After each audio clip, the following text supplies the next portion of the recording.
প্রথমে আপনাদের ক্রোম ব্রাউজারে চলে যাবেন। তো ক্রোম ব্রাউজারে যাওয়ার পরে আপনারা লিখবেন ChatGPT।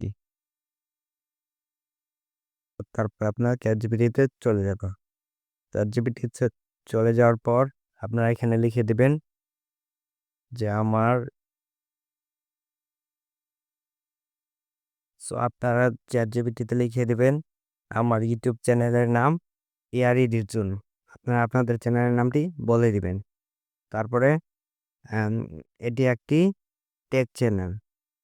তুমি আমার চ্যানেলের নামের ওয়ার্ড এআর দিয়ে একটি ইউটিউব চ্যানেলের জন্য 3D ডিজাইনের লোগো প্রম্পট লিখে দাও, যেন আমি জিমিনি দিয়ে লোগোটা ক্রিয়েট করতে পারি।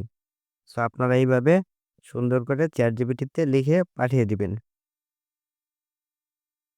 ChatGPT পাঠানোর পরে ChatGPT কিন্তু আমাদের একটা প্রম্পট লিখে দিবে। আমাদের প্রম্পটটা লিখে দেওয়া হয়ে গেছে। আপনারা কি করবেন, এই প্রম্পটটাকে এখান থেকে কপি করে নেবেন।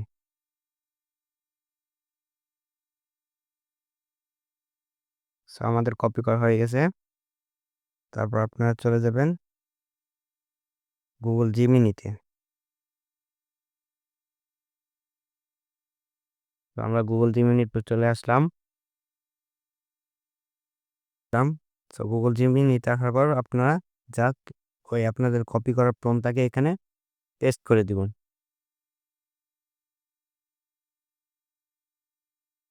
পেস্ট করে পাঠিয়ে দিবেন।